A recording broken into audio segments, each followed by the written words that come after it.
Connaissez-vous les tiny houses? Ce sont de petites maisons montées sur remorque qui font fureur aux États-Unis. Elles commencent à apparaître chez nous, notamment dans la région d'Amber, au Monestier, où un ébéniste s'est lancé dans leur fabrication. Christian Lamorel et Jean Jazet l'ont rencontré.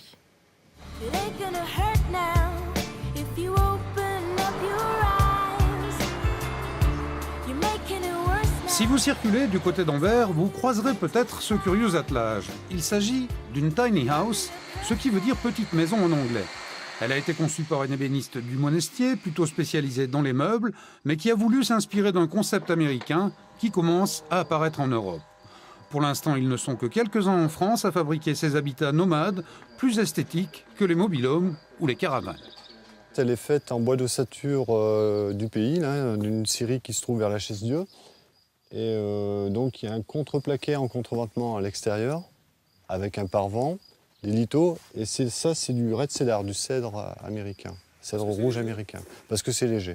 C'est une petite maison de bois, quoi. Et je pense qu'il y a besoin de très peu de chauffage. Cette maison a la particularité d'être déposable avec l'aide d'un Manitou. Elle a également tous les branchements nécessaires pour l'électricité et l'eau.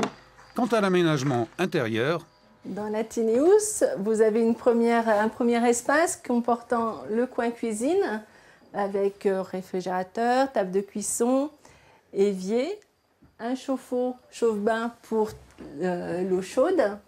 Et on avance, on se retrouve avec une douche, un espace toilette et un espace repos.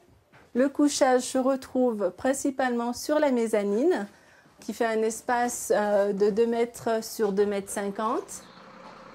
Il y a donc 10 mètres carrés au sol. Cette première tiny house va servir de témoin pour une future commercialisation qui proposera diverses versions modulables. C'est selon le besoin et la conception qu'on a mis en place avec la personne qui souhaite l'acquérir.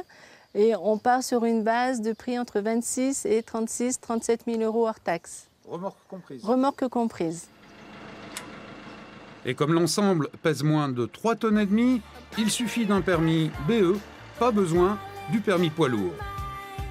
Quant à la réglementation, c'est considéré comme un habitat mobile, mais pour l'instant, il n'existe pas vraiment de texte pour les tiny houses, tout simplement parce qu'il n'y en a que très peu en circulation.